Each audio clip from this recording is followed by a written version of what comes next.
আবারও ফিরে এসেছি আরও একটা অসাধারণ রেসিপি নিয়ে। আজকে যে রেসিপিটা তোমাদের সাথে শেয়ার করব, এটা হচ্ছে গরম গরম ভাত কিংবা রুটির সাথে অসাধারণ লাগবে। আজকে তোমাদের ছোলার ডাল আর চানা ছোট সোয়াবিন দিয়ে কিন্তু দারুণ একটা রেসিপি করে দেখাবো। এখানে তার জন্য আমি ছোলার ডাল নিয়ে নিয়েছি। ছোলার ডালটা আমি 1 ঘন্টা আগে ভিজিয়ে রেখে দিয়েছি। এখানে নিয়েছি চানা সোয়াবিন, এখানে নিয়েছি নুন, জিরের গুঁড়ো, ধনের গুঁড়ো, চিনি, হলুদ গুঁড়ো, লঙ্কার গুঁড়ো। ফোড়নের জন্য নিয়েছি এখানে আমি 5 ফোড়ন আর শুকনো লঙ্কা, আদা রসুন বাটা, ধনে পাতা কুচোনো, পেঁয়াজ কুচোনো, টমেটো কুচোনো আর চেরা কাঁচা লঙ্কা। এখানে আমি গরম জল নিয়ে নিয়েছি।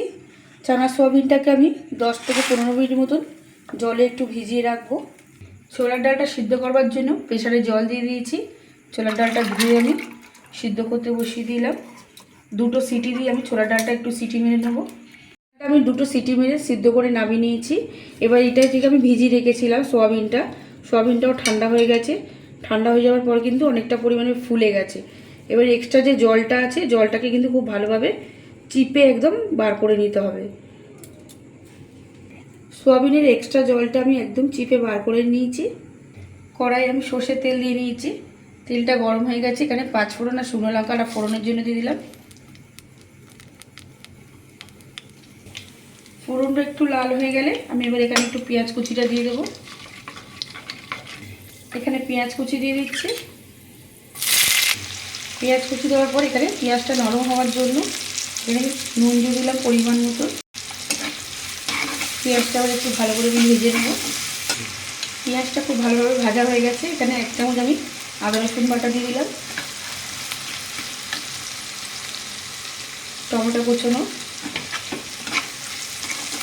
দিয়ে সব মশলা একটু ভালো করে আমি ভেজে নেব। এখানে এবার 1/2 চামচ মতন আমি চিনি দিলাম স্বাদের জন্য। পরিমাণ মতন হলুদ,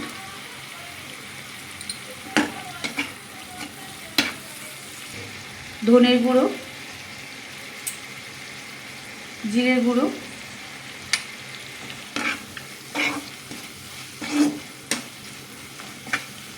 এবার এখানে আমি সোয়াবিনটাকে দিয়ে দেবো। সোয়াবিনটা দিয়ে একটু ভালো করে আমি সোয়াবিনের সাথে মশলাগুলো দিয়ে একটু ভেজে নেব। খুব ভালোভাবে আমি সোয়াবিনটা মশলার সাথে ভেজে নিয়েছি। এবার এখানে আমি লঙ্কার গুঁড়ো দিয়ে দিচ্ছি। এই রান্নাটা কিন্তু খুব বেশি ঝাল হবে না, এটা হালকা ঝালের মধ্যেই হবে, একটু মিষ্টি ভাব হবে। ভাজা হয়ে গেছে মশলা দিয়ে ভালো করে সোয়াবিনের সাথে। এবার এখানে সিদ্ধ করা ছোলার ডালটা দিয়ে দেবো।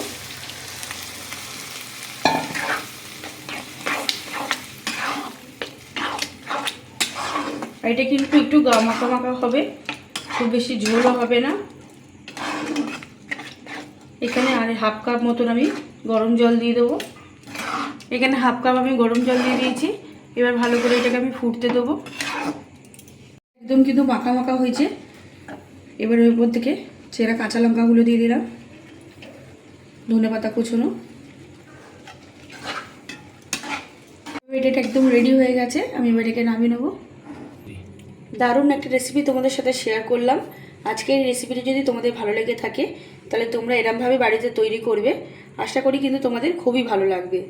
আর যদি ভালো লেগে থাকে তাহলে প্লিজ একটা লাইক, কমেন্ট, শেয়ার। আর যারা সাবস্ক্রাইব করোনি এখনও পর্যন্ত আমার চ্যানেলটাকে, প্লিজ তাদের কাছে অনুরোধ রইল আমার চ্যানেলটাকে সাবস্ক্রাইব করে আমার পাশে থাকার জন্য। একটু ওপর থেকে ধনেপাতা দিয়ে কিন্তু আমি সাজিয়ে দিলাম।